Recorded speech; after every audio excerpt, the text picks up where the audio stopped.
Invasi pasukan militer Rusia ke Ukraina udah berlangsung kira-kira selama sebulan nih. Di sepanjang hari-hari kelam ini juga, Ukraina udah babak belur.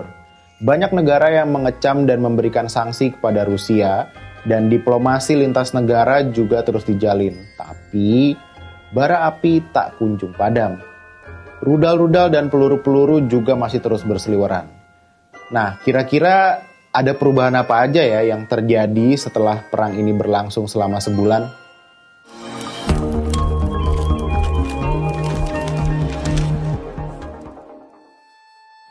Menurut PBB, konflik bersenjata yang meletup sejak tanggal 24 Februari 2022 ini sudah menewaskan lebih dari 2.000 warga sipil. Hampir 3 minggu sejak Rusia menginvasi Ukraina, sekitar 2,7 juta pengungsi melarikan diri dari Ukraina dan juga sekitar 3.600 fasilitas militer Ukraina hancur lebur. Invasi Rusia ke Ukraina nimbulin respon seragam dari negara-negara di dunia, yaitu kompak menjatuhkan sanksi terhadap Rusia. Sejumlah negara di Uni Eropa dan Inggris melarang penerbangan ke Rusia, menyetop akses Rusia ke berbagai institusi finansial internasional, membekukan sementara aset orang dekat Presiden Rusia Vladimir Putin sampai kontrol perdagangan. Kecaman atas operasi militer Rusia juga menjalar sampai ke urusan olahraga. Sepak bola Rusia yang paling menderita nih akibat sanksi ini. Pertama, UEFA memindahkan arena final Liga Champions 2022 yang akan diselenggarakan pada 28 Mei ini dari semula di Saint Petersburg, Rusia ke Stade de France, Prancis. Kedua, FIFA dan UEFA melarang semua tim Rusia, baik tim perwakilan nasional atau klub, berlaga di kompetisi FIFA dan UEFA sampai pemberitahuan lebih lanjut. Sanksi ini membuat timnas Rusia nggak bisa bertarung di babak playoff Piala Dunia 2022. Kalau menurut jadwal sih, Rusia bertemu Polandia di semifinal grup B pada 24 Maret ini. Dengan begitu, timnas Rusia terancam nggak bisa tampil di Piala Dunia 2022 Qatar. Mereka nggak terima begitu aja. Asosiasi sepak bola Rusia ini langsung mengajukan banding ke Court of Arbitration for Sport selaku badan internasional untuk menyelesaikan perselisihan terkait olahraga perihal sanksi FIFA dan UEFA ini. Menurut mereka, sanksi FIFA dan UEFA ini sudah melanggar hak-hak dasar, prinsip olahraga, dan permainan yang adil ketika mereka ngambil hak klub maupun timnas Rusia buat bersaing. Itu baru urusan olahraga. Nah, coba kita lihat soal pembekuan aset yang ternyata masih ada juga hubungannya sama sepak bola. Pemerintah Inggris pada Kamis 10 Maret 2022 membekukan aset 7 pengusaha asal Rusia yang dianggap punya hubungan dengan Vladimir Putin. Salah satu pengusaha itu ialah pemilik Chelsea, Roman Abramovich. Akibat kebijakan itu, Chelsea tidak bisa menjalankan aktivitas finansial seperti penjualan tiket dan merchandise sampai transfer pemain. Pembekuan itu berdampak pula bagi rencana Abramovich menjual kepemilikan klub yang dibanderol sekitar 3 miliar pound sterling atau sekitar 57,5 triliun rupiah. Pemerintah Inggris melarang Abramovich untuk melakukan transaksi apapun yang berkaitan dengan asetnya di Inggris. Lanjut ya, selain sepak bola, dampak invasi ini juga memaksa para crazy rich Rusia menahan diri untuk menambah koleksi barang mewah mereka karena butik-butik barang mewah tutup. Sebut saja Hermes dan Cartier yang pertama mengumumkan penghentian sementara bisnis mereka di Rusia. Disusul dengan raksasa produsen barang mewah LVMH juga menutup 124 butiknya di Rusia. Chanel menutup 17 butik dan tidak mengirimkan lagi barang-barang mereka ke Rusia. Juga menghentikan sistem belanja online. Tapi, gaji ribuan pegawai brand-brand mewah di Rusia ini tetap dibayarkan. Nah, kalau itu tadi kan masalah sandang ya. Coba kita geser sedikit nih ke urusan perut. McDonald's atau McD ini menangguhkan bisnis di 850 lokasi di Rusia sebagai bentuk keprihatinan terhadap peperangan yang sedang berlangsung. Padahal 3 dekade lalu, tepatnya 1990, McD hadir pertama kali di Rusia. Media The Moscow Times menyebutkan kedatangan McD yang identik dengan produk barat itu disambut hangat oleh warga Moskwa. Lebih dari 30.000 warga Moskwa rela antri sepanjang Pushkin Square, tepat di jantung ibu kota Rusia, demi menjadi yang pertama merasakan cita rasa barat. Waktu itu, tensi tinggi Rusia dan negara barat selama Perang Dingin mulai mencair. Selera barat pun pelan-pelan menginvasi piring warga Rusia. Sejak itu, McD dan beragam waralaba serta merek barat pun mulai menjamur di seantero Rusia. Sebut saja Coca-Cola, Starbucks, Pepsi, KFC, dan banyak merek lain.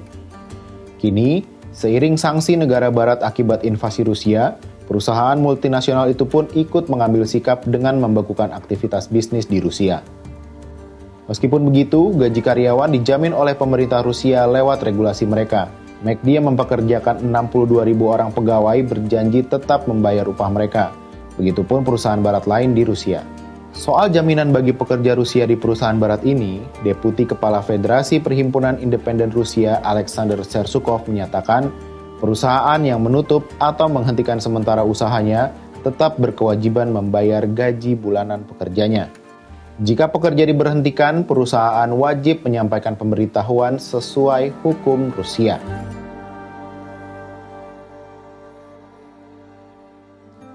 Nah, rentetan sanksi lewat perusahaan barat di Rusia ini nggak serta-merta membuat Rusia ciut.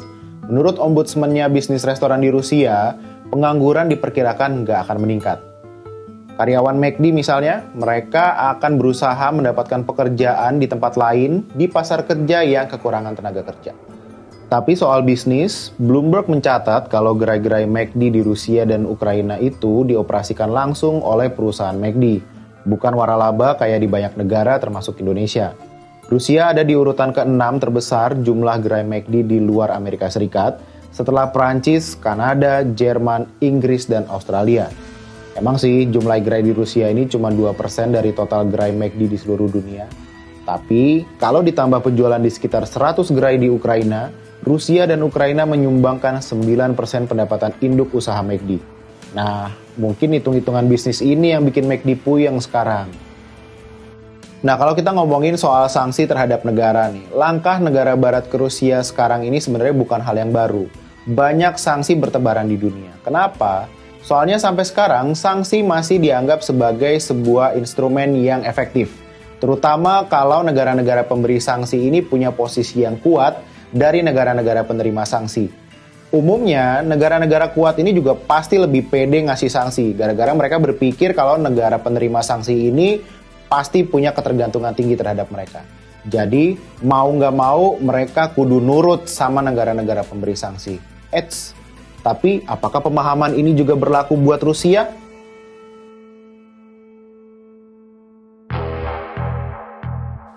Nah, kalau yang dialami Rusia, sanksi ekonomi terhadap Rusia bertujuan untuk menghentikan agresi ke Ukraina. Tapi sanksi itu kurang efektif, gara-garanya Rusia itu termasuk negara kuat di dunia. Kita kupas ya, dari sisi luas wilayah, Rusia itu negara terluas di dunia. Dengan luas 17 juta kilometer persegi, Rusia membentang antara Eropa Timur dan Asia Utara. Kalau dari jumlah penduduk, Rusia menempati urutan ke-9 atau sekitar 145 juta jiwa. Selain itu, Rusia juga kaya akan sumber daya mineral antara lain minyak bumi, gas, dan batu bara. Rusia ini menduduki posisi ketiga penghasil minyak bumi di dunia. Kalau gas, Rusia menjadi salah satu pemasok 40% kebutuhan gas negara-negara Eropa. Nah, Rusia juga diprediksi punya cadangan batu bara terbesar kedua di dunia dan mengukuhkan diri jadi produser batu bara nomor 6 sedunia. Dari sini aja kelihatan ya kalau Rusia itu nggak bisa dipandang sebelah mata. Makanya macam-macam sanksi dari barat ke Rusia ini sebenarnya banyak yang nggak ngefek. Ini sempat terjadi ketika negara barat memberikan sanksi ke Rusia untuk penguasaan Crimea. Udah lewat 8 tahun buktinya Crimea tetap aja diklaim sebagai milik Rusia. Sehingga sanksi ini kehilangan tujuan dan momentumnya. Contoh lain, Jerman yang merupakan konsumen gas terbesar Rusia memutuskan untuk menunda proyek pipa gas Nord Stream 2 demi menekan ekonomi Rusia. Cara tersebut ternyata tidak hanya menekan ekonomi Rusia, tapi juga Jerman sendiri. Rusia memang kehilangan konsumen terbesarnya, tapi Jerman juga nggak dapat komoditas yang sangat dibutuhkan bagi masyarakatnya. Nah, berabe kan? Nah, dengan kata lain, pemberian sanksi ekonomi kepada Rusia ini sepertinya bukan langkah yang efektif, karena sedikit banyak juga akan merugikan negara-negara pemberi sanksi. Terlebih lagi, Rusia sudah berpengalaman dalam menerima sanksi ekonomi. Jadi, ya kayak semacam udah terlatih gitulah mengantisipasinya. Melihat tarik-menarik kepentingan yang begitu besar di tengah tembak-tembakan militer Rusia dan Ukraina, rasanya jadi bijak sih kalau misalnya semua pihak ini mau serius mencari solusi terbaik demi menghentikan perang, invasi, operasi militer, agresi, atau apapun itulah namanya. Rasanya akan menjadi lebih enak kalau misalnya kita bisa hidup di tengah suasana yang aman, nyaman, dan damai. Mungkin perasaan itulah juga yang barangkali diimpikan oleh warga Rusia dan Ukraina saat ini. Lu jangan cabut dari sini ya.